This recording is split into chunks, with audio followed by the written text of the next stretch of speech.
Growing up in Uganda, my early life when I was younger, my mother who raised me and my three other siblings, we did not have a lot. We didn't have, a lot of resources, especially to get a good education. My mom wanted, bigger things for us and wanted us to have bigger opportunities. So she had the brilliant idea of us coming to study here in the United States.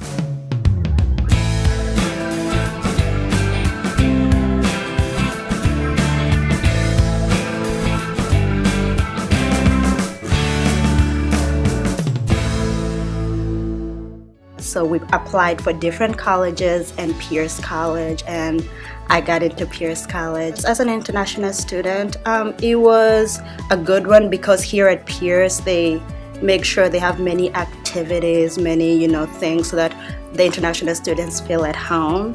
And they taught me more about the culture, and I'm just grateful that this school is very international student friendly. When I first got into Pierce, I started to do an associate in biology because, I was following the, so I was like, okay, I'll be a doctor. So I did that for a while. Then after I decided I didn't want to do medicine anymore, then I decided to just do Associates of Arts.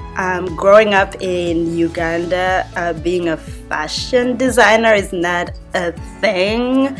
Like, most African parents, you're either a doctor, a lawyer, an engineer, that's what they consider a real job. So quite honestly, it never crossed my mind to do it as a profession. But that's the beautiful thing about America. People get to follow what they want to do and they get to get that support. The first time I ever did anything fashion here, there was an event and one of the people in the international student office said, "Oh, I heard that you do fashion. Do you want to present some of your designs?" I was like, "Oh my God, yes." And when I did it, I got so much support and I was like, "Oh, maybe I can do this." That was like the first time I actually put my stuff on stage or even showed my stuff to people.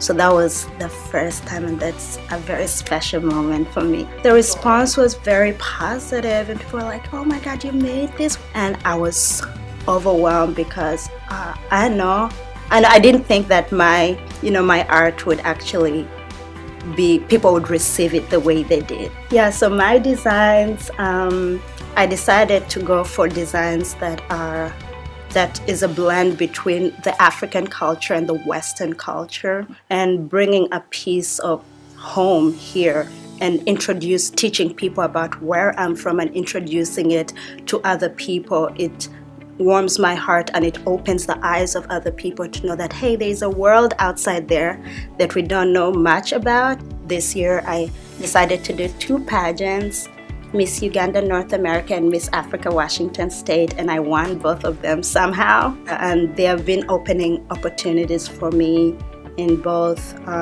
my fashion and also nonprofit work that I do in Uganda.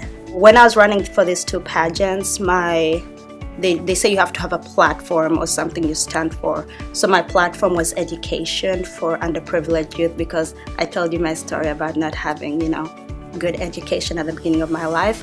So my mother opened a nonprofit organization in Uganda in her village, Tororo.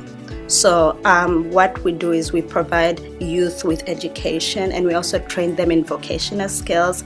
What I'm most proud of, I am most proud of the woman I've become, because I've come a long way.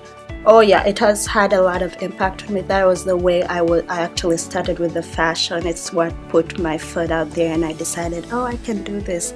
That's why I found my first positive response to my art. And it also gave me, when I came, they were my first family when I came, because I got to meet different people. It's like, it's a special place for me. It's where everything began.